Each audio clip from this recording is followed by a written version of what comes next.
Hello guys, and welcome back to another cold episode. On today's episode, we're taking a look at the new format, and more specifically, what the best decks are for climbing in the new format. With Fiendsmith here, we're going to talk a lot about Fiendsmith and overall what it pairs the best with.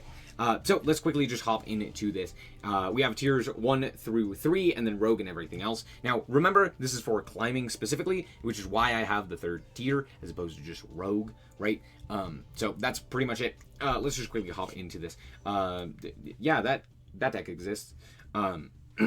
We have Labyrinth here. I'm going to put it in tier 2. Labyrinth happens to do very well, specifically with Fiendsmith, but even without Fiendsmith as well, it still does pretty well, due to the fact that just climbing in general happens to be, like, climbing with Labyrinth is very nice, just due to the fact that not everyone is able to, like, out back row, or, like, interact well with back row, just in general. So you do kind of just have that advantage there. Yeah, that's kind of it. It's just Lab. Does really well in best of ones. It's kind of all that we got to talk about there. Next up, we have many Fiendsmith variants. We could talk about all of them all day, every day, until the heat death of the universe. But yeah, let me put them all together. I'm going to try and rank all of them, but mostly that's what we're going to be talking about. We're going to talk about a few other decks as well, other decks of note. But for the most part, there's not. I'm not going to talk about everything. So we have the Fire King, Snake Eye, Diabellstar, Azamina stuff, which is, I'm going to put in tier 2. I'm going to put it in tier 2. I think the Fire King stuff is just not really worth playing at this point. So because of that, you're just basically making your Snake Eye, Azamina, Diabell engine worse. Especially if you're not including the Fiendsmith stuff. I think that the Fiendsmith stuff pairs extremely well with all of this other stuff, so it's not really worth it. That being said, the Fiendsmith variant of that is a little bit better, so adding in the Fiendsmith stuff, but cutting, like... Yeah, actually, the more that I think about it, it's not really all that worthwhile. If you're just playing, like, the Fiendsmith Fire King stuff, they don't really synergize all that well. So, all in all, I wouldn't say that they're exceptional. And they're just kind of like weaker versions of the other top decks. Kashtira Fiendsmith is similar in nature in the fact that, like, there's just... The problem with this one is different from the others. The others have kind of too many engine requirements and don't really synergize all that well. These two do synergize very well, but they're just not really there yet, right? Without having access to Fiendsmith Lacrima, the main deck level 4 monster that, like, actually sends a Fiendsmith card, you don't really have a whole lot of options available to you, so it's just not really worth playing. Because, like, sure, oh, normal summon a fiend, do full Fiendsmith combo. What does full Fiendsmith combo do with one guy? Oh, that's right, nothing. You need another guy. Because at the very least, with another guy, any other guy, you can go into sequence, and then you can do sequence to do, like, etc., right? The problem is, if you're just going like, oh, cool, I'm going to just do 2 guys into Moon, into Fiendsmith, and then you summon Engraver, and then it's like, cool, now what does Engraver do? He sits on the field and does nothing, right? Unless you have something else to pair with it, not really all that useful. And that's where this kind of gets bogged down. It's like, cool, you drew Tract, or you drew Fiendsmith, right? You drew the Fiendsmith combo. Awesome. Does that do anything? No? Awesome. Now you're just stuck. You don't really do anything. And that's where, like, the issue stems with the Kashtira stuff. Just not enough of it. That also would be the other deck that I'm not talking about, which is the Magical Musketeer. Again, the Magical Musketeers, in theory, do stuff. In practice, they don't do anything, right? Because they're all light fiends, but we're missing the card that actually makes those light fiends do anything with the main deck Lacrima. So, there you go. Next up, we have Memento, which is, again, just a worse version of all of these stuff. It's still going to be like tier 3, though. But yeah, again, the Fiendsmith stuff helps, but it's not going to boost any strategies to, like, really high proportions. If previously I'd put it in Rogue, now it's tier 3, there you go. Rescue Ace. I'm going to put it at like the top of tier 2. It's just a better version of Rescue Ace, which honestly was not all that bad to begin with. So yeah, just got better. Next up, we have the Snake Eye Azamina Fiendsmith stuff, which is the deck that I currently think is the best deck in the game. Mostly due to the fact that it plays a myriad of hand traps, and basically it has a whole bunch of really strong one-card starters. And the Fiendsmith stuff allows you to pivot into basically anything else, and anything else can kind of pivot into the Fiendsmith stuff, which is very, very powerful. So you basically get all of your engines online, and you just do this nasty combo with like 20 hand traps to back it up, which is very, very useful. Next up, we have a Tier Fiendsmith, which I think is extremely good for climbing, mostly due to the fact that Tier is already really good for climbing, just due to the high variance that it provides, which is basically, if you do your full Tier combo, you just kind of win the game. Like, it's very difficult for decks to deal with that. And going second, you're not, like, dead in the water, just due to the fact that every Tier card kind of needs to be answered. You could also play it as a 60-card variant alongside a myriad of other things in order to just kind of, like, high roll, which makes it very good for ranked. On top of that, it doesn't really lose to things like Maxi or Fua. It can kind of just play these, like, half boards and still do a lot, which makes them very good, again, in a ranked environment. They don't really lose to anything in particular, especially with Shifter at 1 and stuff like that. But yeah, for the most part, I don't really think that they're gonna like lose to anything. And the Fiendsmith stuff actually does really help that deck. Being able to go into like Beatrice and what have you is very strong. Next up, we have the Azamina Snake Eye stuff, which is well, okay, it's not Azamina Snake Eye, Azamina White Force, which I think is also very, very strong and is probably the best hard combo of the game. Maybe Ubel is better, but like the end board that the White Forest Azamina Fiendsmith stuff ends on is incredibly powerful as well, and can be highly devastating.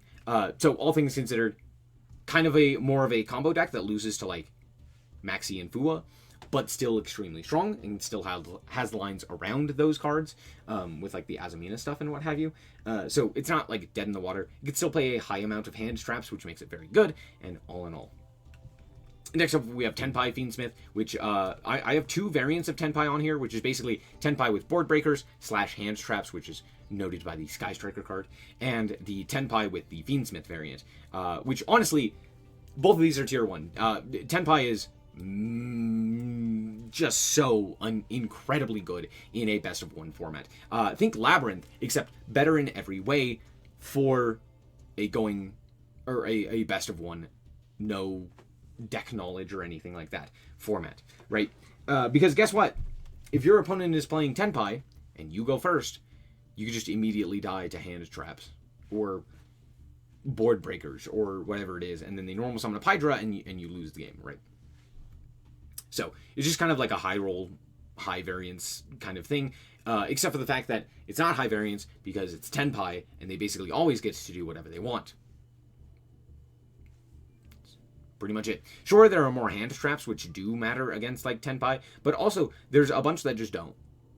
Like Nibiru or Droll. They could just like absolutely not matter in the slightest.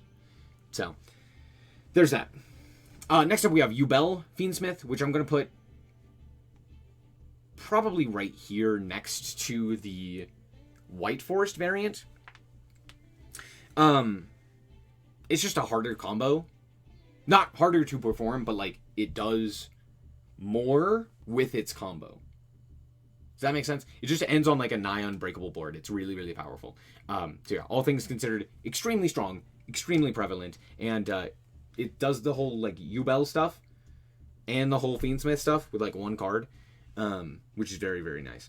That being said, again, Lacrima being missing means that this deck does lose a bit of oomph, but not a ton. You can still make a nigh unbreakable board. So there you go. Yeah. Next up, we have the Bestial Control Fiendsmith variant, which I just don't think is nearly as useful. It's good, but the problem is that in a ranked environment, having the cards that specifically counter the best deck just doesn't work. It's just not nearly as useful. We also have the Azamina Toy Box variant of the White Forest stuff, which I think is, I don't know, like tier 2, probably. Not having Fiendsmith does matter quite significantly for this deck. Yeah, maybe I put this one at like the top of tier 2 and this one at the bottom of tier 2. That seems to make a little bit more sense in my mind. I'm also going to move tier down, probably. Yeah, that seems about right. Yep. Next up we have Voiceless, which I think is still fairly solid. Doesn't lose to Maxi or anything like that. Still can play the Fiendsmith stuff if it really wants to, but it could also just use that to play like Bestials or play Kashtiras or play a myriad of other different options available to it. So there's that. Centurion is fine. The Bestials get a little bit better, but other than that, it's not really anything of note. Branded is also... Branded, I think, is tier 3, and I'm going to explain this really quickly. Branded is not a good deck with which to climb, because it is high... it is high variance, but low consistency, right? Which means, because you have to play like a 60-card deck, and there's not really another way to play it, the deck itself just kind of loses to itself, and it's not very good at going second. It can, I'm not saying it's bad, but if you go first, you're going to have a significantly higher win rate, right? But if you go second, it's going to be significantly lower. It doesn't particularly like most of the stuff that's currently going on. So there's that. It's just a lot more high variance with lower consistency, but not in a way that like changes the way that the game plays, like something like Lab or something like Tenpai works. So it's almost a negative to have that like higher variance in the ladder for Branded. So yeah, that's pretty much it. Also with more like hard negates, just like Omni negates running around with the like Desiree as well as Yubel adding in additional negates as well as the Azamina cards, it just becomes more problematic for that deck. Next up, Hero. Hero is the definition of rogue, period. We also have the Millennium stuff, which I think is very strong and actually does have some merit in the current metagame. That being said, it's not insane, but it's fairly decent, right? It's a board wipe, which is very strong. It has a spell trap negate, which again is very strong. It has some solid protection and some really big monsters, which is notable. And it's fairly consistent, which means you can also play a bunch of hand traps and stuff like that to back it up, which is very nice. But all in all, it's just like the board is beatable, like extremely beatable by a lot of decks and a lot of different things, right? So it's not insane, but it does stuff. Yeah, Flunder's also probably rogue, probably above, but not by much. Next up, we have rank 3 turbo, aka goblins. Goblins are okay; they're fine. They lose most notably to, again, like Maxi and Perulia, or not Perulia. Well, yeah, Perulia, but Perulia and Fualos and stuff like that.